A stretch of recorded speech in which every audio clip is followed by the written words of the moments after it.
شروع اللہ کے نام سے جو بڑا مہربان اور نہایت رحم کرنے والا ہے۔ بسم اللہ الرحمن الرحیم۔ اللہ اس انسان کو خود سلام کرتا ہے جو روزانہ عصر کی نماز کے بعد یہ سورت پڑھتا ہے۔ ایسے انسان پر روزانہ اللہ کی رحمت برستی ہے، اس کی تمام دینی اور دنیاوی مشکلات دور ہوتی ہیں۔ محترم ناظرین، یہ سورت اللہ تعالیٰ کی ان بابرکت نعمتوں میں سے ہے جو اپنے دامن میں بے پناہ فیض اور برکات سمیٹے ہوئے ہیں۔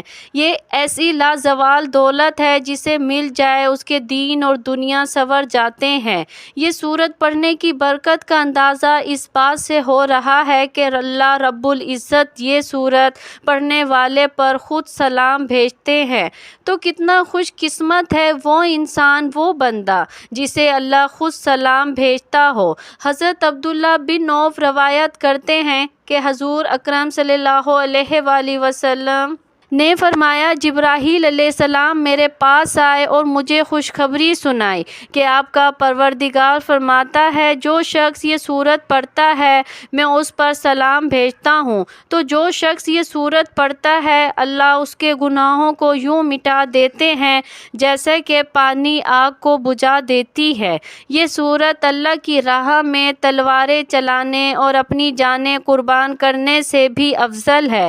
حضرت حذیفہ رضی اللہ عنہ کا فرمان ہے، جو یہ سورت پڑھتا ہے اللہ اس کو اور اس کی اولاد کو اور اولاد کی اولاد کو رنگ دیتے ہیں۔ ناظرین کرام، اس بات میں کوئی شک نہیں کہ رسول اکرم صلی اللہ علیہ وآلہ وسلم کی حیات طیبہ کے بلا شبہ بے شمار پہلو ہیں، اور بنی نوح انسان کی ہدایت اور رہنمائی کے اعتبار سے ہر پہلو اپنے اندر برقرار رکھتا ہے۔ دعوت اور تبلیغ کے اعتبار سے آپ صلی اللہ علیہ وآلہ وسلم کی سیرت طیبہ کا سب سے نمایاں اور امتیازی پہلو آپ صلی اللہ علیہ وآلہ وسلم کا اپنی امت کے لیے رحمت بن کر تشریف لانا ہے۔ نبوت سے پہلے بھی آپ صلی اللہ علیہ وآلہ وسلم یقیناً لوگوں کے لیے سراپا رحمت تھے۔ مکہ میں صادق اور امین کے لقب سے مشہور ہونا اس بات کا واضح ثبوت ہے۔ منصب رسالت پر سرفراز ہونے کے بعد رسول اللہ صلی اللہ علیہ وآلہ وسلم نے اپنی امت تک دین پہنچانے کے لیے جس صبر و تحمل، بردباری اور شفقت اور رحمت کا طرز عمل اختیار فرمایا، وہ آپ صلی اللہ علیہ وآلہ وسلم کی سیرت طیبہ کا ایک ایسا عظیم الشان پہلو ہے جس کی رفتوں اور بلندیوں کا احاطہ کرنا کسی موری کو سیرت نگار کے بس کی بات نہیں۔ نبی کریم صلی اللہ علیہ وآلہ وسلم نے اپنی امت تک دین پہنچانے کے لیے بہت سی تکالیف کا سامنا کیا، مصائب و آلائشوں برداشت کیا۔ آپ صلی اللہ علیہ وآلہ وسلم نے تو اپنا فرض اور تبلیغ دین کی ذمہ داری امت محمدیہ تک بڑے احسن اور کامل انداز سے نبھا دی تھی۔ اب امت محمدیہ کا یہ فرض اور واجب ہے کہ وہ آپ صلی اللہ علیہ وآلہ وسلم کی اتباع کو لازمی پکڑے اور آپ صلی اللہ علیہ وآلہ وسلم کی تعلیمات کو اپنا حرز جان بنا لے۔ ناظرین، ہمارا آج کا وظیفہ قرآن پاک کی ایک بہت ہی پیاری سورت اور حضور پاک صلی اللہ علیہ وآلہ وسلم پر درود و سلام پڑھنے کا وظیفہ ہے۔ یہ وہ سورت ہے جو اللہ تعالیٰ کی وحدانیت اور اس کی توحید، اس کی ربوبیت، اس کی وحییت کو بیان کرتی ہے۔ جو شخص اس کی تلاوت کرتا ہے اللہ تعالیٰ اس کو خود سلام کرتا ہے۔ اس سورت کی تفصیل میں اللہ تعالیٰ کی ذات کے متعلق بہت اہم معلومات بتائی گئی ہے۔ ان میں ایک، اللہ کے وجود کا ہونا بیان کیا گیا ہے۔ ہمارا عقیدہ یہ ہے کہ اللہ اس پوری کائنات کا خالق ہے اور اس دنیا میں موجود ہر شے کی پیشانی پر اس کی عظمت، قدرت اور علم کی نشانیاں جلوہ نما ہیں۔ اب چاہے وہ ہمارا وجود ہو یا جمادات و نباتات، آسمان کے ستارے ہوں یا عالم بالا، ہمارا عقیدہ ہے کہ ہم اس دنیا کے رازوں کے بارے میں جتنا زیادہ غور و فکر کریں گے اس پاک ذات کی عظمت، قدرت اور علم کے بارے میں ہم ان کو اتنی ہی زیادہ جانکاری حاصل ہوگی۔ جیسے جیسے انسان کا علم بڑھ رہا ہے ویسے ویسے اس کے علم و حکمت ہم پر ظاہر ہوتے جا رہے ہیں اور ہماری فکر میں اضافہ ہو رہا ہے۔ یہ فکر ہی اس ذات سے عشق کو زیادہ بڑھائے گی اور ہر لمحہ ہم کو اس مقدس ذات سے قریب تر کرتی رہے گی اور اس کے نور جلال و جمال میں غرق کر دے گی۔ قرآن کریم فرماتا ہے یعنی یقین حاصل کرنے والوں کے لیے زمین میں نشانیاں موجود ہیں، اور کیا تم نہیں دیکھتے کہ خود تمہارے وجود میں بھی نشانیاں پائی جاتی ہیں، یعنی بے شک زمین اور آسمان کی خلقت میں اور رات کے آنے جانے میں صاحبان عقل کے لیے نشانیاں ہیں۔ ان صاحبان عقل کے لیے جو کھڑے ہوئے، بیٹھے ہوئے اور کروٹ سے لیٹے ہوئے اللہ کا ذکر کرتے ہیں اور زمین اور آسمان کی خلقت کے رازوں کے بارے میں فکر کرتے ہیں اور کہتے ہیں اے پالنے والے تو نے انہیں بیکار خلق نہیں کیا ہے۔ نمبر 2، صفات جمال اور کمال۔ ہمارا عقیدہ ہے کہ اللہ کی ذات ہر عیب اور نقص سے پاک اور منزہ اور تمام کمالات سے آراستہ ہے۔ دوسرے الفاظ میں یہ کہا جا سکتا ہے کہ اس دنیا میں جتنے بھی کمال اور اچھائیاں پائی جاتی ہیں ان سب کا سرچشمہ وہی پاک ذات ہے۔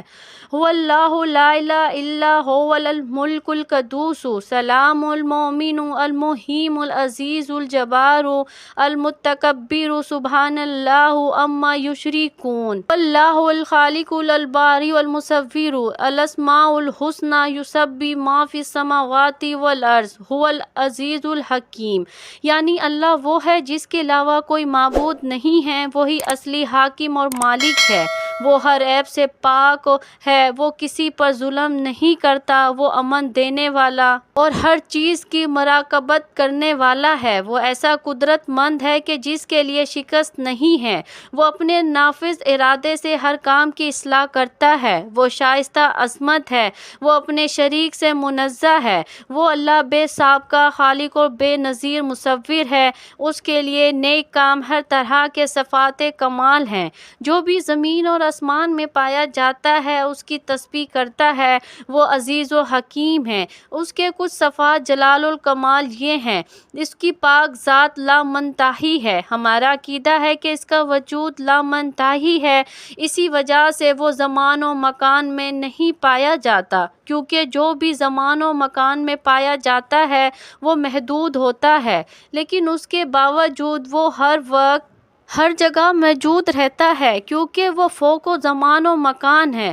هو الذی فی السماء، یعنی اللہ وہ ہے جو زمین میں بھی موجود ہے، آسمان میں بھی، وہ علیم الحکیم ہے، یعنی تم جہاں بھی ہو وہ تمہارے ساتھ ہے اور جو تم انجام دیتے ہو وہ اس کو دیکھتا ہے۔ ہاں وہ ہم میں سے خود ہماری ذات سے زیادہ نزدیک تر ہے، وہ ہماری روح و جان میں ہے، وہ ہر جگہ موجود ہے، لیکن پھر بھی اس کے لیے کوئی مقام نہیں ہے، یعنی ہم اس سے اس کی رگ گردن سے بھی زیادہ قریب ہے۔ یعنی وہ اللہ اول اور آخر، ظاہر اور باطن ہے اور ہر چیز کا جاننے والا ہے۔ ہم جو قرآن میں پڑھتے ہیں ذو العرش المجید، وہ صاحب عرش و عظمت ہے۔ یہاں پر عرش سے مراد کوئی اونچا شاہی تخت نہیں ہے، اور ہم قرآن کی ایک دوسری آیات میں جو یہ پڑھتے ہیں اللہ عرش پر ہے، اس کا مطلب یہ نہیں ہے کہ اللہ ایک خاص مکان میں رہتا ہے، بلکہ اس کا مطلب یہ ہے کہ پورے جہاں مادی اور جہاں ماورا طبیعت پر اس کی حاکمیت ہے، کیونکہ اگر ہم اس کے لیے کسی خاص مکان کے قائل ہو جائیں گے تو اس کا مطلب یہ ہوگا کہ ہم نے اس کو محدود کر دیا ہے، اس کے لیے مخلوقات کے صفات ثابت کر دیے ہیں اور اس کو دوسری تمام چیزوں کی طرح مان لیا، جبکہ قرآن خود فرماتا ہے یعنی کوئی چیز اس کے مثل نہیں ہے، یعنی اس کے مانند اور مشابہ کسی چیز کا وجود نہیں ہے، نہ وہ جسم ہے اور نہ ہی دکھائی دیتا ہے۔ ہمارا عقیدہ ہے کہ اللہ آنکھوں سے ہرگز دکھائی نہیں دیتا، کیونکہ آنکھوں سے دکھائی دینے کا مطلب یہ ہے کہ وہ ایک جسم ہے جس کو مقام، رنگ، شکل اور سمت کی ضرورت ہوتی ہے۔ یہ تمام صفتیں مخلوقات میں پائی جاتی ہیں اور اللہ اس سے برتر اور بالا ہے کہ اس میں مخلوقات کی صفتیں پائی جائیں۔ اس بنا پر اللہ کو دیکھنے کا عقیدہ ایک طرح کا شرک ہے، کیونکہ قرآن فرماتا ہے کہ آنکھیں اسے دیکھنے نہیں دیتی مگر وہ سب آنکھوں کو دیکھتا ہے اور وہ بخشنے والا، جاننے والا ہے۔ اسی وجہ سے جب بنی اسرائیل کے بہانے باز لوگوں نے جناب موسیٰ علیہ السلام سے اللہ کو دیکھنے کا مطالبہ کیا اور کہا کہ ہم آپ پر اس وقت ایمان نہیں لائیں گے جب تک کھلے عام اللہ کو نہ دیکھ لیں، حضرت موسیٰ علیہ السلام ان کو کوہ طور پر لے گئے اور جب اللہ کی بارگاہ میں ان کے مطالبے کو دہرایا تو ان کو یہ جواب ملا کہ تم مجھے ہرگز نہیں دیکھ سکو گے، لیکن پہاڑ کی طرف نگاہ کرو، اگر تم اپنی حالت پر باقی رہے تو مجھے دیکھ پاؤ گے۔ اور جب ان کے رب نے پہاڑ پر جلوہ کیا تو انہیں راکھ بنا دیا اور موسیٰ بے ہوش ہو کر زمین پر گر پڑے۔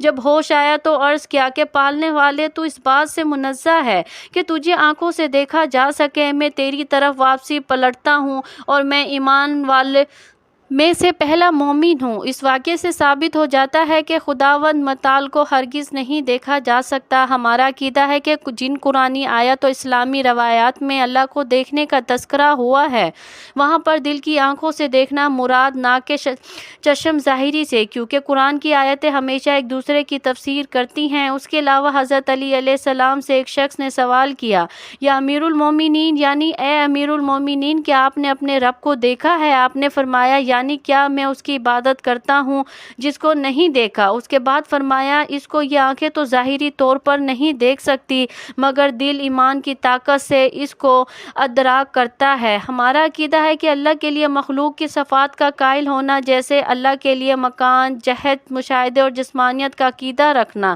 اللہ کی معرفت سے دوری اور شرک میں آلودہ ہونے کی وجہ سے ہے۔ وہ تمام ممکنات اور ان کے صفات سے برتر ہے، کوئی بھی چیز اس کے مثل نہیں ہو سکتی۔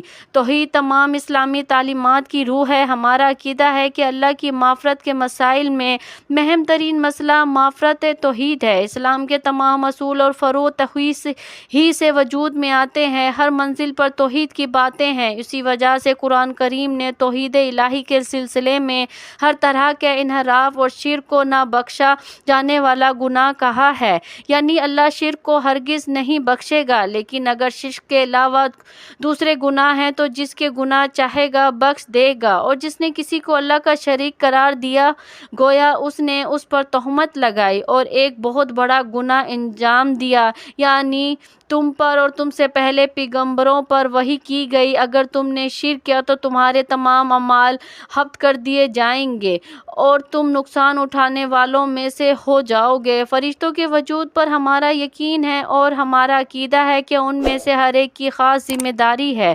ایک گروہ پیغمبروں پر وحی لانے پر مامور ہے، ایک گروہ انسانوں کے اعمال کو حفظ کرنے پر، ایک گروہ روحوں کو قبض کرنے پر، ایک گروہ استقامت کے لیے مومنین کی مدد کرنے پر، ایک گروہ جنگ میں مومنوں کی مدد کرنے پر، ایک گروہ باقی قوموں کو سزا دینے پر، اور ان کی ایک سب سے اہم ذمہ داری اس جہاں کے نظام سے متعلق ہے، کیونکہ یہ سب ذمہ داریاں اللہ کے حکم اور اس کی طاقت سے ہیں، لہٰذا اصل توحید افعالی اور توحید ربوبیت کے متنافی نہیں ہے بلکہ اس پر تاکید ہے۔ ذات خدا کی حقیقت سب سے پوشیدہ ہے۔ ہمارا عقیدہ ہے کہ اس کے وجود کے دنیا اور اللہ کے وجود کی نشانیوں سے پر ہے، پھر بھی اس کی ذات کی حقیقت کسی پر روشن نہیں ہے اور نہ ہی کوئی اس کی ذات حقیقت کو سمجھ سکتا ہے، کیونکہ اس کی ذات ہر لحاظ سے لامحدود اور ہماری ذات ہر لحاظ سے محدود، لہٰذا ہم اس کی ذات کا احاطہ نہیں کر سکتے۔ یعنی جان لو کہ اس کا ہر چیز پر احاطہ ہے، یا یہ آیت یعنی اللہ اور ان سب پر احاطہ رکھتا ہے۔ پیغمبر اسلام صلی اللہ علیہ وآلہ وسلم کی ایک مشہور معروف حدیث ہے کہ یعنی نہ ہم نے تیرا حق عبادت ادا کیا اور نہ ہے حق معرفت، لیکن اس کا مطلب یہ نہیں کہ جس طرح ہم اس کی ذات پاک کے علم تفصیلی سے محروم ہیں اسی طرح علم اجمالی اور معرفت سے بھی محروم ہیں، اور معرفت اللہ کے باب میں صرف ان الفاظ پر قناعت کرتے ہیں جن کا ہمارے لیے کوئی مفہوم نہیں ہے۔ معرفت اللہ یہ باب ہمارے نزدیک قابل قبول نہیں ہے اور نہ ہی ہم اس کے متعقد ہیں، کیونکہ قرآن کریم اور دوسری آسمانی کتابیں اللہ کی معرفت کے لیے ہی نازل ہوئی ہیں۔ ناظرین، آئے اب بات کرتے ہیں آج کے وظیفے کے بارے میں، اور یہ کہ نبی کریم صلی اللہ علیہ وآلہ وسلم کا پسندیدہ درود شریف کون سا ہے۔ تو جان لیجئے کہ درود شریف نبی اکرم صلی اللہ علیہ وآلہ وسلم کا سب سے پسندیدہ درود پاک ہے، جو ساری نفلی عبادتوں سے افضل ہے۔ جو بھی شخص یہ درود پاک پڑھتا ہے تو فرشتے 3 دن تک اس کے گناہ نہیں لکھتے۔ یہ درود شریف پڑھنے والے کو نہ قبر میں مٹی کھائے گی اور نہ ہی کیڑے مکوڑے۔ جو بندہ روز ایک تسبیح درود پاک پڑھنے کو اپنا معمول بنا لے تو انشاءاللہ وہ بندہ اللہ کا اور اللہ کے نبی کا سب سے پیارا بندہ ہوگا۔ حضور نبی کریم صلی اللہ علیہ وآلہ وسلم کا سب سے پیارا امتی کہلائے گا، جسے نہ صرف زمین پر پسند اور مقبول کیا جائے گا بلکہ آسمان میں بھی وہ سب کی آنکھوں کا تارا ہوگا۔ حضور نبی کریم صلی اللہ علیہ وآلہ وسلم نے فرمایا، جو مجھ پر پورے دل اور یقین سے صرف ایک بار درود پاک پڑھتا ہے تو اللہ پاک اس پر اپنی 10 رحمتیں نازل فرماتا ہے، 10 درجے بلند کرتا ہے اور 10 گناہ اس کے بدلے سے معاف فرما دیتا ہے۔ تو یہ وہ درود پاک ہے جو آپ صلی اللہ علیہ وآلہ وسلم کو سب سے زیادہ محبوب ہے۔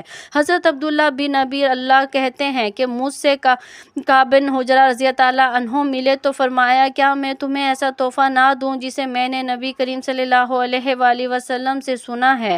تو میں نے عرض کیا کہ ضرور دیجئے۔ تو انہوں نے کہا کہ ہم نے رسول اکرم صلی اللہ علیہ وآلہ وسلم سے سوال کیا کہ یا رسول اللہ صلی اللہ علیہ وآلہ وسلم، آپ صلی اللہ علیہ وآلہ وسلم پر یعنی اہل بیت پر ہم کس طرح درود پاک پڑھیں، کیونکہ اللہ تبارک و تعالیٰ نے ہمیں یہ تو بتا دیا کہ آپ صلی اللہ علیہ وآلہ وسلم پر کیسے سلام پڑھیں۔ تو آپ صلی اللہ علیہ وآلہ وسلم نے فرمایا، درود ابراہیمی پڑھو، یعنی جو درود پاک ہم نماز میں پڑھتے ہیں۔ تو ناظرین، ہمارے آج کے وظیفے میں بھی آپ نے سب سے پہلے حضور پاک صلی اللہ علیہ وآلہ وسلم کی ذات پر درود پاک کا نذرانہ پیش کرنا ہے، اور درود پاک درود ابراہیمی ہونی چاہیے جو ہم نماز کے اندر پڑھتے ہیں۔ ثواب کے لیے ایک مرتبہ میرے ساتھ بھی پڑھیں، اللہم صلی علی محمد وعلی آل محمد کما صلیت علی ابراہیم وعلی آل ابراہیم انک حمید مجید، اللہم بارک علی محمد وعلی آل محمد کما بارکت علی ابراہیم وعلی آل ابراہیم انک حمید مجید۔ ناظرین، اس وظیفے میں آپ نے سب سے پہلے درود پاک جیسے بتایا گیا ہے ویسے ہی پڑھنا ہے۔ درود ابراہیمی، اس کی آپ نے ایک تسبیح پڑھنی ہے، اس کے بعد قرآن پاک کی یہ مبارک سورت پڑھنی ہے جس کو اللہ تعالیٰ بہت پسند کرتا ہے، اور اس کی تلاوت کرنے والے کو بھی اللہ تعالیٰ سلام بھیجتا ہے۔ تو ناظرین، یہ قرآن پاک کی بہت ہی پیاری چھوٹی سی سورت ہے، اور اوپر بتائے گئے مضمون کے مطابق سورت کا نام سورت اخلاص ہے۔ آپ نے اس سورت کی تلاوت کرنی ہے کیونکہ یہ سورت خالص اللہ تعالیٰ کی ذات کے لیے ہے۔ اس میں اللہ تعالیٰ کی توحید، اس کی ربوبیت، اس کی وحییت بیان کی گئی ہے، اور یہ سورت مسلمان کے ایمان کی طاقت اور اس کا اہم جز ہے۔ ناظرین، سورت اخلاص یعنی قل واللہ احد اللہ الصمد لم یلد ولم یولد ولم یکن لہ کفوا احد۔ تو اس سورت کی تلاوت اس وظیفے میں ہے، آپ نے 33 مرتبہ کرنی ہے۔ اس کے علاوہ اگر آپ چاہیں تو اس کو زیادہ سے زیادہ پڑھیں، کیونکہ جتنا زیادہ اس کی تلاوت کی جائے گی اللہ تعالیٰ اتنا ہی بندے سے راضی ہو جاتا ہے اور اس پر مہربان ہو جاتا ہے، اس کو اپنی خاص رحمت کے سائے میں محفوظ کر لیتا ہے۔ اللہ اس کے گھر سے محتاجی دور کر دیتے ہیں، اللہ اس گھر سے پریشانیوں کو دور کر دیتے ہیں، بیماریوں کو دور کر دیتے ہیں، آنے والی مصیبتیں بلائیں جو ہیں وہ ٹل جاتی ہیں، کیونکہ اللہ اپنے بندے کو اپنی رحمت کی چادر تلے ڈھانپ لیتے ہیں۔ تو آپ بھی اس عمل کو یعنی درود پاک کو اور سورت اخلاص کو لازمی پڑھا کریں۔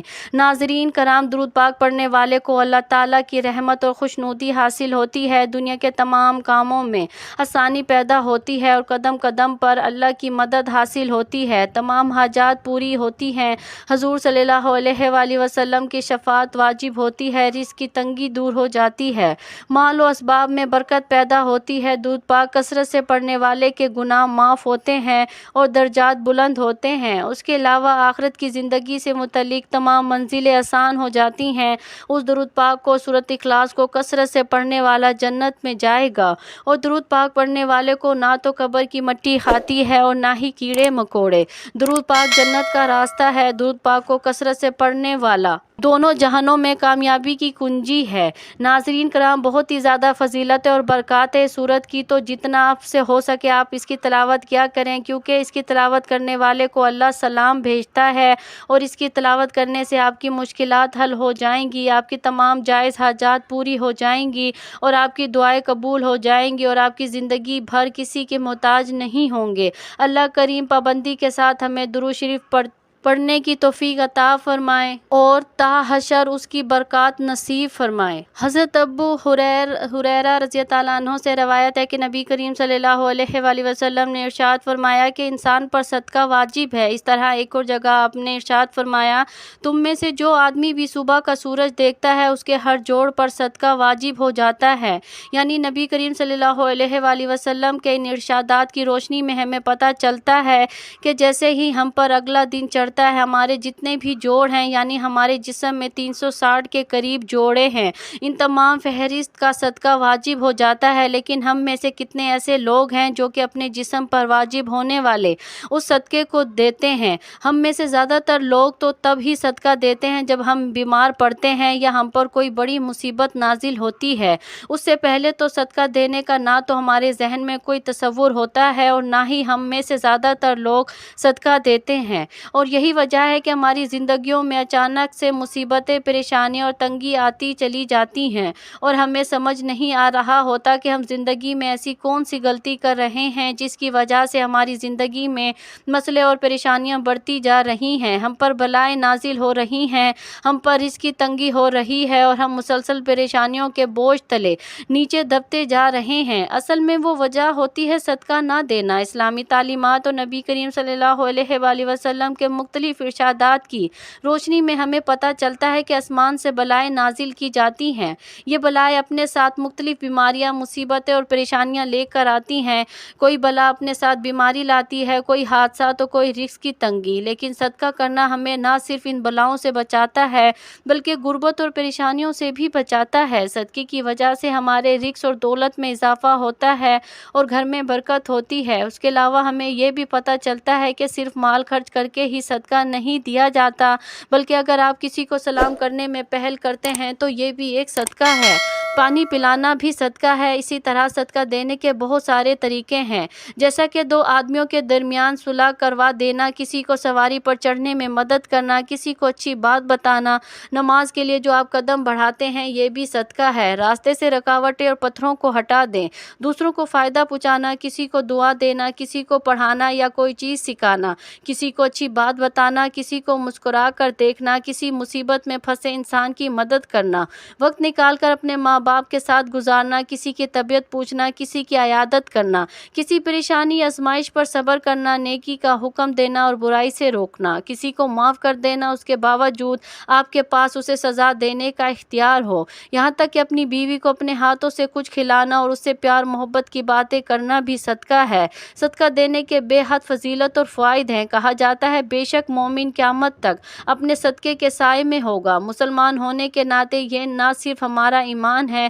بلکہ عام مشاہدہ اور تجربہ بھی ہے کہ جب ہم اللہ تعالیٰ کی راہ میں خرچ کرتے ہیں، اپنی نیت صاف رکھتے ہیں اور دکھاوا نہیں کرتے، تب اللہ تعالیٰ اس نیکی کو کئی گنا بڑھا کر ہمیں لٹا دیتے ہیں۔ اللہ تعالیٰ قرآن مجید میں ارشاد فرماتے ہیں، اے ایمان والو، اللہ کی راہ میں ہمارے دیے ہوئے میں سے خرچ کرو۔ ہم انسانوں کی اوقات کچھ نہیں، نہ ہی ہمارے بس میں کچھ ہے۔ ہم پر ساری عنایات اس رب کی ہیں جو اس جہاں کا مالک ہے۔ یہی اس ذات کا کرم ہے کہ اس نے ہمیں دینے والوں میں سے بنایا ہے، لہٰذا یہ ہمارا فرض ہے کہ ہم اس عطا کردہ رزق سے غریبوں، مسکینوں، لاچاروں، مجبور، ضرورت مندوں، یتیموں، بے سہارا لوگوں کی مدد کریں، ان کی ضروریات کا اس طرح خیال کریں جس طرح اللہ تعالیٰ ہماری ضروریات کا خیال اور ہمارے گناہوں کا پردہ رکھتے ہیں۔ اللہ تعالیٰ سے دعا ہے کہ نیکی کی بات کو سننے، سمجھنے اور اس پر عمل کرنے کی طاقت و توفیق فرمائے، آمین یا رب العالمین۔ ناظرین، گزارش ہے کہ اللہ تعالیٰ کے 99 ناموں میں سے کوئی ایک نام لکھ کر کمنٹس میں ضرور شیئر کیا کریں۔ اللہ تعالیٰ ہم سب کا حامی اور ناصر ہو۔ جزاک اللہ خیر۔